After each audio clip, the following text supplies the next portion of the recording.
Assalamualaikum warahmatullahi wabarakatuh. Kembali lagi bersama saya, Dani Daniarsyah, di acara Learning Journal, mata kuliah Teknik Reportase dan Investigasi Berita.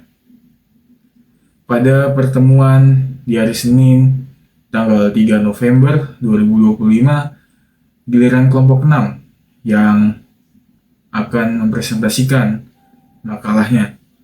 Makalah kelompok 6 berjudul Membangun Kualitas Berita Investigasi, Analisis Sifat, Jenis, Tujuan, dan Proses Produksinya. Pembahasan yang pertama, yaitu pengertian penulisan berita investigasi dan sifat berita investigasi.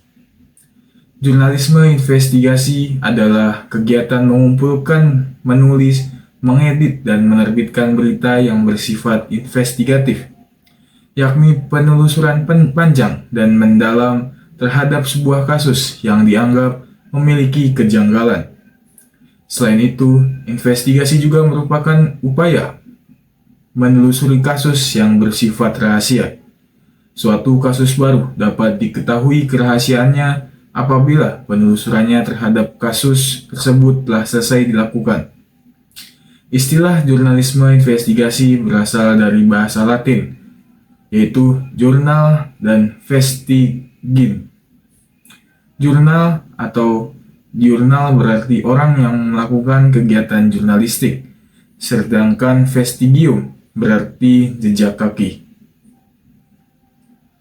Jurnalisme investigasi merupakan bentuk jurnalisme yang menuntut ketelitian, keberanian, dan independensi tinggi dalam mengungkap fakta tersembunyi yang berdampak besar bagi publik. Dalam praktiknya, terdapat 3 tahapan utama yang menjadi fondasi dalam proses peliputan investigatif. Yang pertama, pengumpulan data. Keberanian dan independensi tinggi dalam mengungkap fakta tersembunyi yang berdampak besar bagi publik. Yang kedua, wawancara.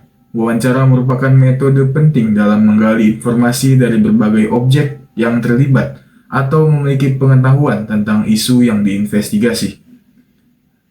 Yang ketiga, analisis mendalam. Tahap analisis merupakan proses sintesis dari data dan informasi yang telah dikumpulkan sebelumnya. Jurnalis melakukan penelaahan terhadap pola, kontradiksi, dan hubungan antara aktor yang terlibat dalam isu yang diangkat. Pembahasan yang kedua, jenis berita investigasi. Jurnalisme investigasi merupakan salah satu pilar demokrasi yang berperan sebagai penjaga kepentingan publik atau watchdog. Secara umum, berita investigasi dapat dikelompokkan berdasarkan bidang yang diselidiki, masing-masing dengan karakteristik dan sumber informasinya yang unik. Yang pertama, investigasi kriminal dan korupsi. Jenis ini berfokus pada penyalahgunaan wewenang dan kepercayaan publik. Investigasi ini berusaha membongkar praktik suap, gratifikasi, penggelapan anggaran, atau jaringan mafia yang menggerogoti institusi negara maupun swasta. Yang kedua, investigasi lingkungan hidup.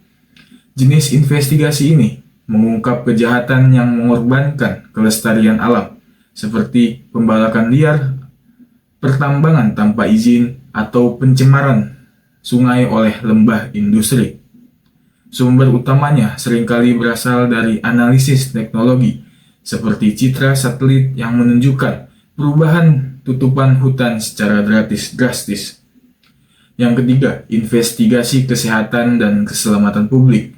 Tujuannya adalah melindungi masyarakat dari praktik-praktik berbahaya yang mengancam nyawa dan kesehatan. Yang keempat, investigasi kekuasaan dan politik.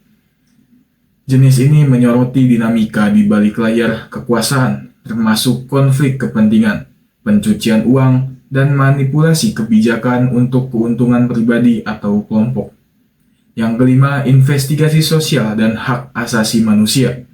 Investigasi ini memberi suara kepada mereka yang tertindas dan terpinggirkan. Yang keenam, investigasi bisnis dan keuangan. Lingkupnya berada di dunia korporat dengan target kecurangan seperti penipuan akuntansi, skema investasi bodong, atau praktik kartel. Pembahasan yang ketiga, struktur dan tujuan berita investigasi. Pertama, struktur berita investigasi. Struktur berita investigasi merupakan kerangka sistematis yang digunakan oleh jurnalis untuk menyusun laporan mendalam dengan tujuan mengungkap fakta tersembunyi, menguji hipotesis, dan membangun narasi berbasis bukti. Secara konseptual, berdasarkan literatur akademik terkini, struktur tersebut dapat dijabarkan menjadi 5 bagian pokok. Yang pertama, pengenalan isu atau lead dan konteks. Yang kedua, penuaan masalah dan hipotesis. Yang ketiga, pengumpulan serta analisis data atau evidence-based inquiry. Yang keempat, penyajian hasil temuan secara naratif dan kronologis. Yang kelima, penutup yang menyoroti dampak sosial serta langkah tindak lanjut. Yang kedua ada tujuan berita investigasi. Tujuan berita investigasi mengungkap fakta tersembunyi atau yang tertutup. Jurnalisme investigasi berusaha mengungkap informasi yang sebelumnya tidak atau kurang diketahui publik, terutama yang terkait penyalahgunaan kekuasaan. Pembahasan yang terakhir, yaitu proses produksi. Proses produksi berita sangat mengutamakan kecepatan dalam kegiatan produksi maupun penyajian hasil karyanya kepada audiens. Setiap produksi acara televisi memerlukan tahapan pelaksanaan produksi yang jelas dan efisien. Tahapan produksi terdiri dari 3 bagian yang sesuai dengan standar operasional prosedur atau SOP. Karena berita terkait dengan nilai aktualitas dan faktualitasnya yang tinggi, maka perlu melewati tahapan tersebut. Yang pertama, tahapan praproduksi. Tahapan ini sangat penting karena tahap ini merupakan tahap perencanaan dari serangkaian kegiatan produksi yang akan dilaksanakan. Yang kedua, tahap produksi. Sesudah perencanaan dan persiapan selesai, pelaksanaan produksi dimulai. Sutradara bekerja sama dengan para artis dan kru mencoba mewujudkan apa yang direncanakan dalam kertas dan tulisan atau shooting script menjadi gambar, susunan gambar yang dapat bercerita. Yang ketiga adalah tahapan pasca produksi.